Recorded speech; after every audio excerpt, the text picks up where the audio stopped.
This world is designed to keep us operating from our ego mind. And this is because when you operate from the ego mind, this is what keeps you in the negative, low frequencies. This is what keeps you in fear. The ego is where all your negative, fear-based thinking comes from. So this is what keeps you small and limited and disempowered. And this is why most humans are struggling in life. The ego also creates a lot of that internal chatter, those constant thoughts. You know, the monkey brain that never shuts up and it's like blah, blah, blah, blah, blah, blah. And so because it's so loud, that's what blocks off your spiritual connection. That blocks off your intuition and your inner guidance system because the ego's too loud. You can't hear the whispers of your soul in the form of intuition over the ego, right?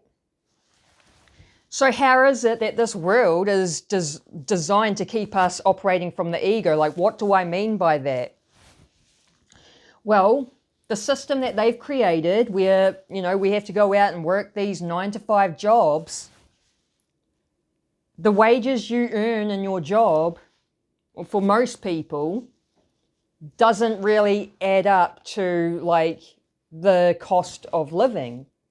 So our living costs are so high and, you know, obviously they keep creeping up. So we have high rent. Like my power bill has jumped up this year from like, for the first, like I've been with the power company for like 11 years now. And this year, my winter power bill jumped up $100. It's never done that in the previous 10 years. So, you know, gas prices going up, food prices going up, all of the living costs are going up. And what it does is it triggers you into survival mode. When you have to worry about your basic needs, like shelter and food and warmth, that's what triggers you into survival mode. And it's the ego's job to survive, to keep you safe. So when you're in survival mode, you're operating from the ego, and this is when you're more selfish because you're focused on surviving, you're focused on you and your needs. And so from Dr. David Hawkins' book, Power versus Force, he created the scale of consciousness, but he also talks about how like the ego is what keeps you in the negative low frequencies on that scale of consciousness. But he also talks about how 85% of the world population operates from those negative low frequencies, operates from ego. And this is why we have so much negativity in the world as well, because consciousness creates reality. If majority of humans are operating from the ego mind and they're operating in fear and negativity and these low frequencies, that gets projected out into the external environment. And so this is why we have a world with so much negativity, anger, hate, violence, drama, chaos, all of that. It's because it's a reflection of our state of consciousness. And there's the collective consciousness because we're all connected as one, right? So the collective consciousness also contributes to like creating the reality that we're in. So the key is like learning how to move out of this ego mind so that you can get spiritually connected, so that you can channel higher information from the higher power or your higher self or spirit guides. And so it's like, well, how do we do that? How do we move out of ego, especially if we are operating in survival mode and we're stressed about, you know, having to focus on paying bills and living costs? It's about incorporating practices that just ground you in the body. So I have like daily practices that is just part of my routine that grounds me in the body. Because what it's really about is shifting your awareness from the ego mind into your heart. It's about sitting down here, operating down here, not up here. But most humans, like 85% of the world population, is operating from up here. And so how can we make that shift? How can we shift our awareness from here to the heart? One of my favorite ways to do this is meditation. So as you go into this meditative state, the idea is that like your brainwaves will start dropping. As you calm the brain, calm the nervous system through deep breathing, you close your eyes, so that cuts off a lot of sensory information from the external environment, which is what also causes the brainwaves to start dropping. And as you drop brainwaves from beta into alpha into theta, when you get into theta brainwave, that's when you've made that shift from ego to heart. Now here's the thing about the heart. The heart has more intelligence than the brain. The heart developed in the womb first. The heart has its own neurons, and it has a way bigger, way more powerful electromagnetic field than the brain. You see, most of us were taught that the heart is just a pump that pumps blood around the body, and it's much more than that. It's powerful. And when you start practicing shifting from ego to the heart, this will create shifts in your life. This will improve your state of being, your emotional state, and as a reflection, because consciousness creates reality, you'll create shifts in your external environment. And so in meditation, as you make that shift from ego to heart and you're sitting down here, it's an amazing feeling. The ego mind shuts off, it goes completely quiet, and you just become pure consciousness, pure awareness.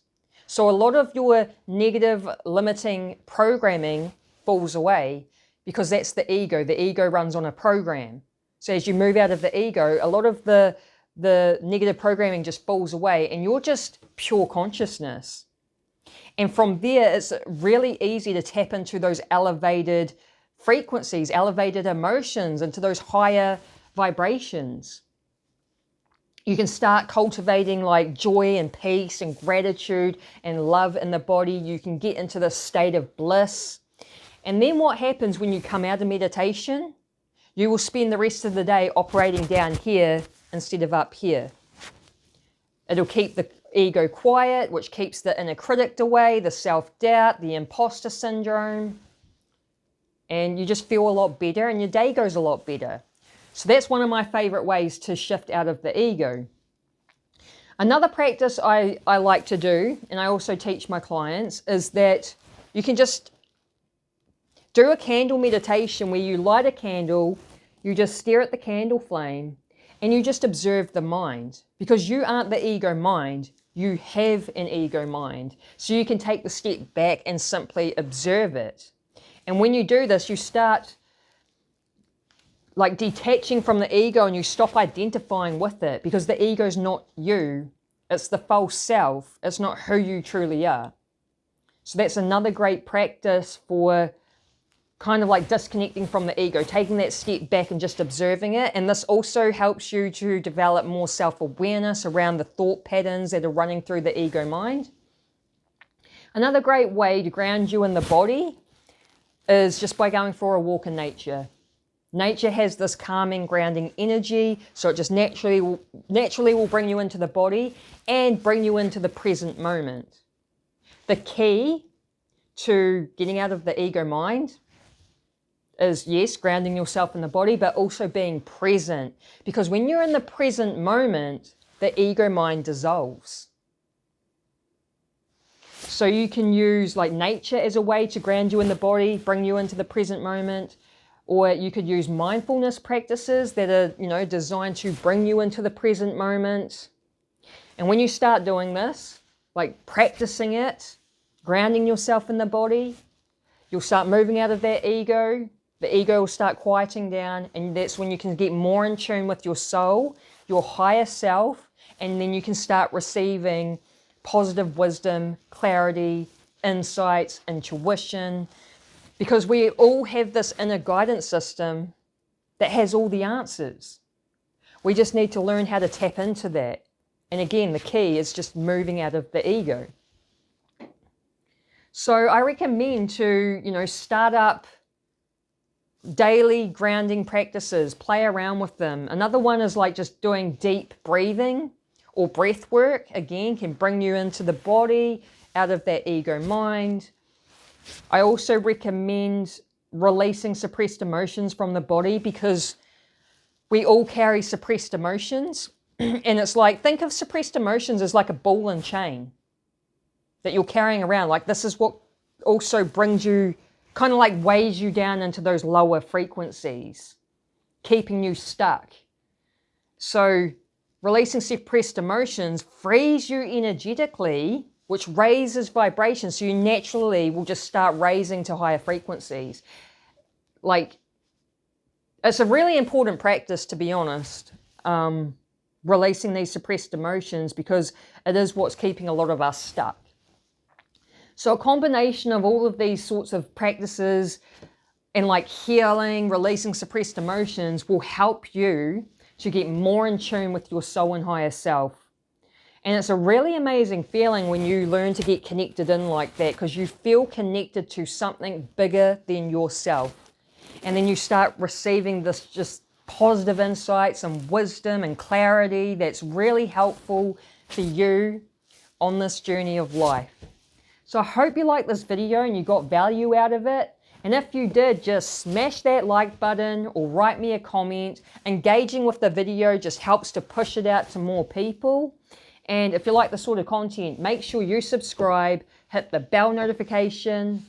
Have an awesome day. Peace.